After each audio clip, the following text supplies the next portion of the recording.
আসসালামু আলাইকুম রহমতুল্লাহি অবরকাতুহ। সম্মানিত দর্শক, বেনজির কাণ্ডে পুলিশ বাহিনীর অভ্যন্তরে আসলে কি কিছু হচ্ছে কিনা, কোনো তৎপরতা, কোনো অস্থিরতা, কোনো তোলপাড়, কোনো বিব্রত, এই বিষয়গুলো কিন্তু অত্যন্ত সতর্কতার সাথে পর্যবেক্ষণ করা দরকার এবং সে অনুযায়ী সিদ্ধান্ত নেওয়া দরকার। এর কারণ হলো, পুলিশ বাহিনী রাষ্ট্রের অত্যন্ত গুরুত্বপূর্ণ একটি অঙ্গ প্রতিষ্ঠান, রাষ্ট্রের রাষ্ট্রীয় প্রতিষ্ঠান।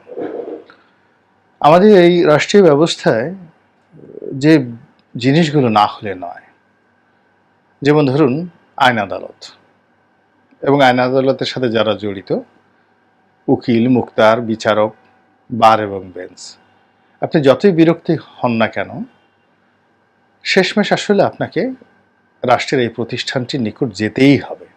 দেয়ার ইজ নো ওয়ে। তো কাজেই প্রত্যেকটি নাগরিকের একটা দায়িত্ব কর্তব্য রয়েছে এই প্রতিষ্ঠানগুলোকে বাঁচিয়ে রাখা, কলঙ্কমুক্ত রাখা।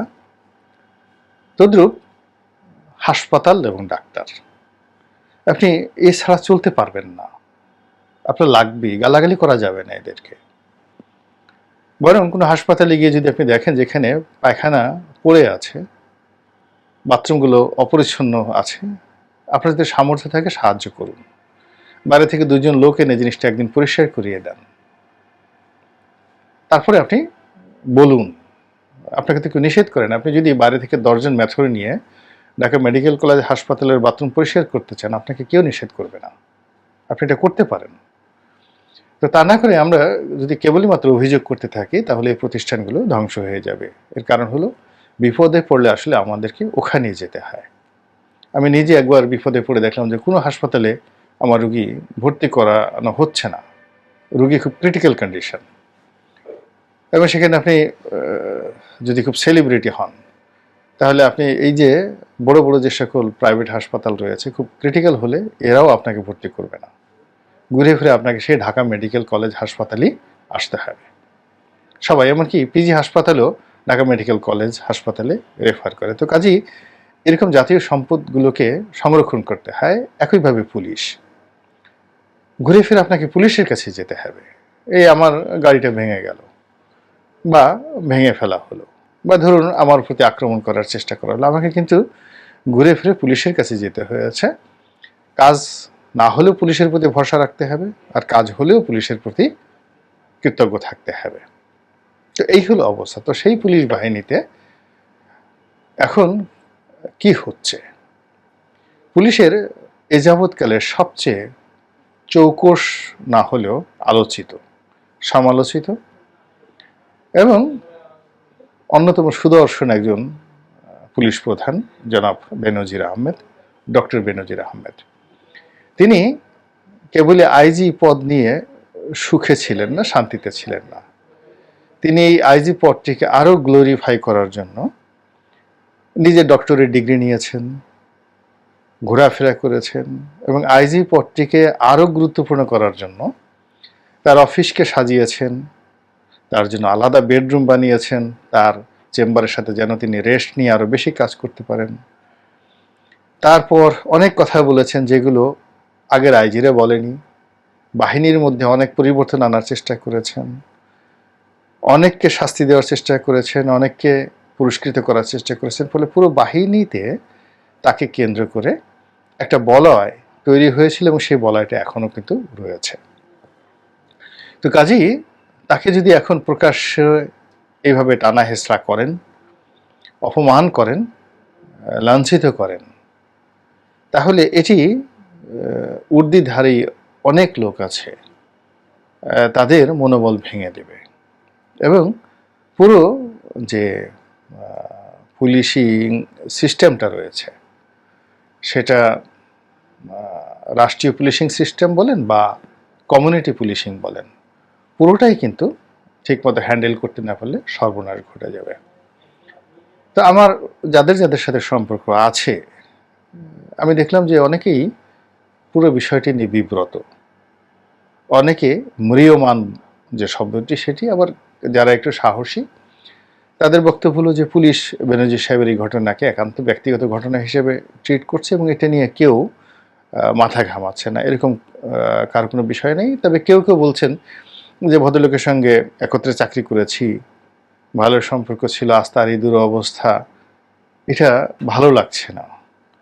কেউ কেউ আফসোস করে বলেছেন যে কেন এরকম হলো, তিনি কেন এই কাজগুলো করতে গেলেন, আমরা ওই সময় তাকে বলতে পারিনি কেন তিনি এই কাজগুলো করতে গেলেন। তো এটা হলো একেবারে বাস্তব অবস্থা। এর বাইরে আপনি দেখুন যে বেনজির সাহেবকে টানাটানি করতে গিয়ে পেপার পত্রিকা থেকে শুরু করে সামাজিক মাধ্যমগুলো তাদের যাকে বলতে গেলে অনেক আত্মবিশ্বাস বেড়ে গিয়েছে, অনেক উৎসাহ বোধ করছে আরও দুর্নীতিবাজ খুঁজে বের করার জন্য, তথ্য এবং প্রমাণ সহ। এবং ইতিমধ্যে যেটি হয়েছে সেটি হলো বেশ কয়েকজন দুর্নীতিবাজ পুলিশ কর্মকর্তাদের সম্পত্তির যে হিসেব, এটা সামাজিক মাধ্যমে রীতিমতো ভাইরাল। একজন অতিরিক্ত ডিআইজি, তার কয় হাজার কোটি টাকার সম্পত্তি আছে, কোথায় কি মানে জায়গা জমি আছে, সেগুলো এখন রীতিমতো ভাইরাল আকারে প্রচারিত হচ্ছে এবং এই লোকের কপালেও খুব দ্রুত দুর্ভোগ দুর্দশা নেমে আসবে। এর বাইরে যারা খুব সেন্সিটিভ পদে রয়েছে, বেশ কয়েকজন কর্মকর্তা খুবই গুরুত্বপূর্ণ পদ পদবিতে আছে, আপনারা সবাই তাদেরকে চিনেন।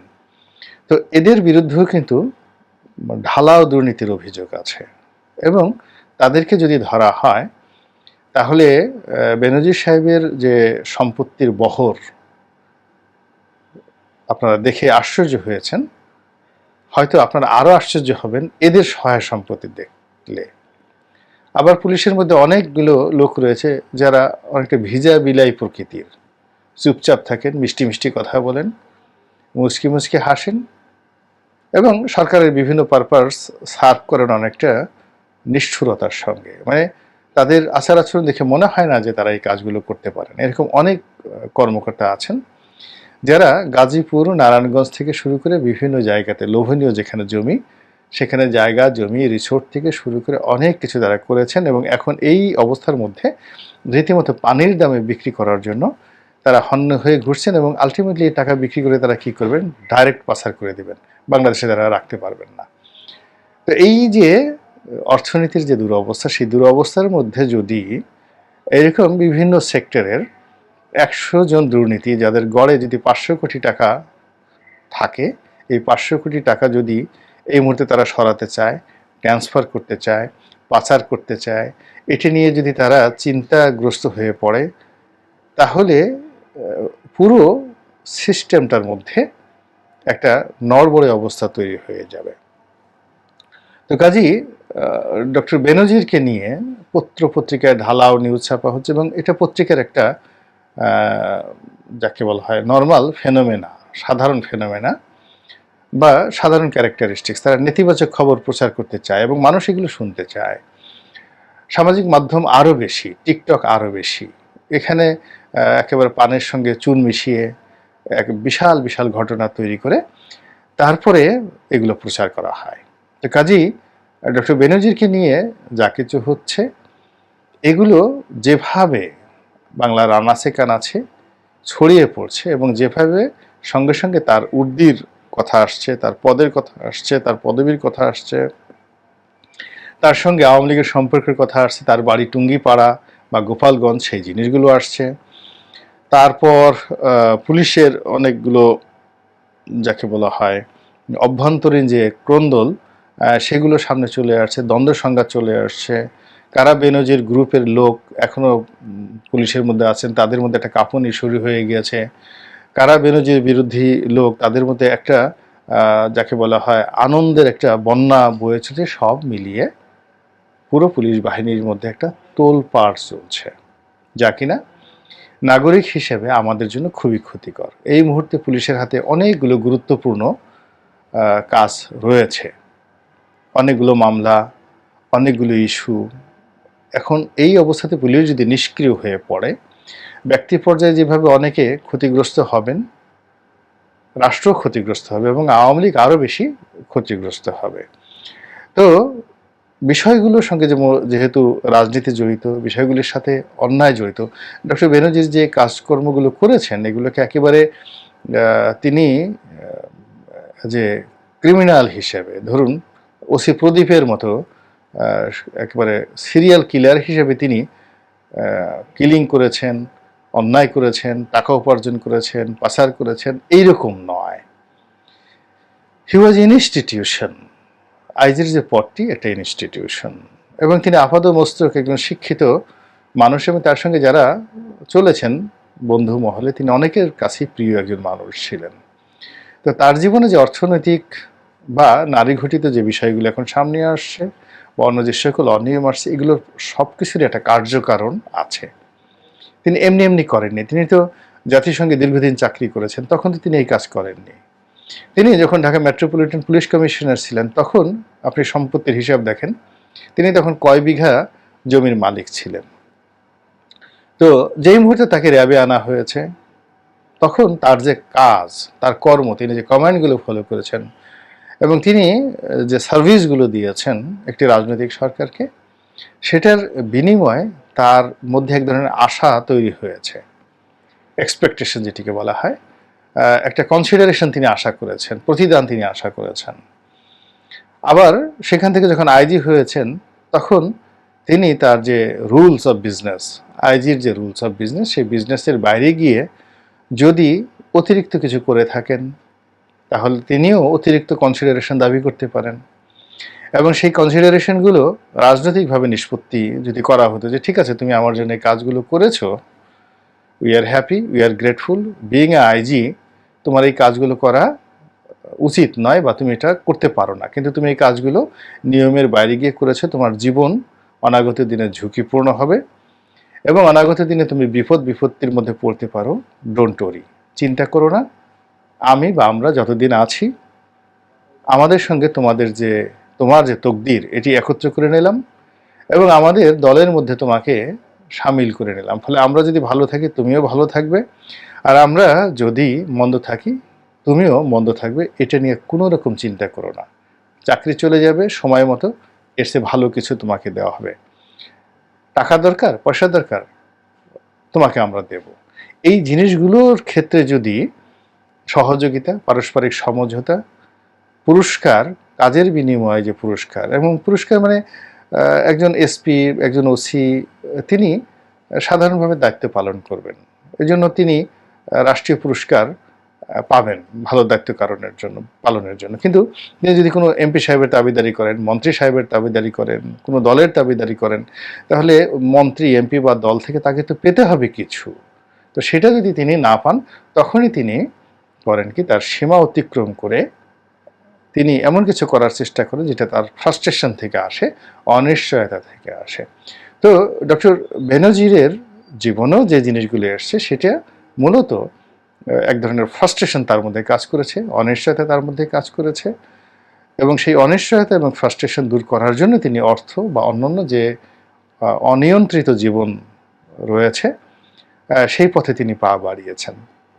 তো কাজেই তার বিষয়টা নিয়ে কেবলই মাত্র তাকে আক্রমণ করে যদি আমরা অন্য সব বিষয়গুলোকে উপেক্ষা করি, অন্য সব বিষয়গুলোকে না দেখার ভান করি, তাহলে এরকম শত শত বেনজির এই পুলিশ থেকে বা বেসামরিক প্রশাসন থেকে তৈরি হয়ে যাবে, এবং এরকম ঘটনা একটার পর একটা ঘটতে থাকবে এবং আমরা সবাই ক্ষতিগ্রস্ত হব, পুরো জাতির দেশ ক্ষতিগ্রস্ত হয়ে যাব।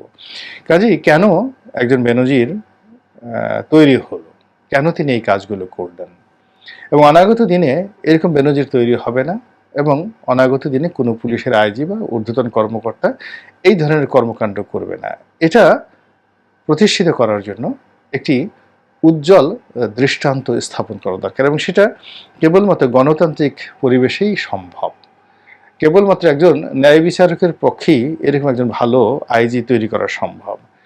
কেবলমাত্র একজন যাকে বলা হয় সত্যিকার অর্থে দেশপ্রেমিক রাজনৈতিক নেতা, প্রজ্ঞাবান নেতা, যার উপর আল্লাহর রহমত এবং বরকত আছে, তার অধীনে যদি কোনো প্রশাসন থাকে সেখানে ভালো ভালো ওসি তৈরি হবে, এসপি তৈরি হবে, ডিসি তৈরি হবে, আইজি তৈরি হবে, এমনি কি দেখেন, আমরা ব্রিটিশ সরকারকে অনেক কথা বলি, কিন্তু ব্রিটিশ জামানাতে একজন আইজি একটা 100 টাকা ঘুষ খাবেন বা 1 টাকা ঘুষ খাবেন, একটা টাই উপহার নেবেন, এটা কল্পনাই করা যেত না, কল্পনাই করা যেত না। এমনকি পাকিস্তান জামানাতে পুলিশের একজন আইজি, সেটা পাকিস্তানের সেন্ট্রাল গভর্নমেন্টের হোক কিংবা আমাদের প্রাদেশিক সরকারের ইন্সপেক্টর জেনারেল অফ পুলিশ হোক, গিয়ে দেখেন তো 1947 থেকে 70 পর্যন্ত কোনো পুলিশের আইজি পাকিস্তান সরকারের আমলে এরকম বেনজির সাহেবের অভ্যাসের ধারের কাছে কারোর কাছে কোনো কিছু ছিল কিনা। তাহলে কি হতো যে তারা তাদের যে রাজনৈতিক কর্মকাণ্ড, তাহলে কি পাকিস্তান কি খারাপ কাজ করেনি? অনেক খারাপ কাজ করেছে, কিন্তু তারা সেই খারাপ কাজ করতে গিয়ে বিচার বিভাগকে, রাষ্ট্রের কোনো অর্গানকে নিজেদের মন্দ কর্মের সাথে যুক্ত করেনি। পলিটিক্যালি তারা অনেক মন্দ কাজ করেছে। আর সেই মন্দ কাজ করতে গিয়ে যে হেফাজত অবস্থা হয়েছে, পুলিশ নির্দিষ্ট সীমার মধ্যে থেকে, তারপরে বিচার বিভাগ নির্দিষ্ট সীমার মধ্যে থেকে যেগুলো না করলেই নয় সেই জিনিসগুলো তারা করেছে। কিন্তু স্বপ্রণোদিত হয়ে যার জেল হবে না তাকে ফাঁসি দিয়ে দেওয়া হলো, যেটা মামলা হবে না সেখানে ওয়ারেন্ট ইস্যু হয়ে গেল, তারপরে একেবারে নির্দোষ একজন ব্যক্তিকে ধরে নিয়ে গুম করে দেওয়া হলো, ডাইরেক্ট গুলি করে তাকে একেবারে মেরে ফেলা হলো, সীমান্ত পাড়ি দিয়ে তাকে পাঠিয়ে দেওয়া হলো অন্য দেশে। এই ধরনের কর্মকাণ্ড পাকিস্তান আমলে হয়নি। পাকিস্তানের কয়জন লোককে সালাউদ্দিন সাহেবের মতো বিএনপি নেতা ভারতে পাঠিয়ে দেওয়া হয়েছে? আপনার বলেন তো, একটু খোঁজ নিয়ে কয়জনকে ইলিয়াস আলীর মতো গুম করে দেওয়া হয়েছে? কিংবা পাকিস্তান জমানাতে এইরকম সেনাবাহিনীর প্রধানকে নিয়ে আলাপ আলোচনা হয়েছে, এরকম নেতিবাচক কথাবার্তা, সেটা হয়নি।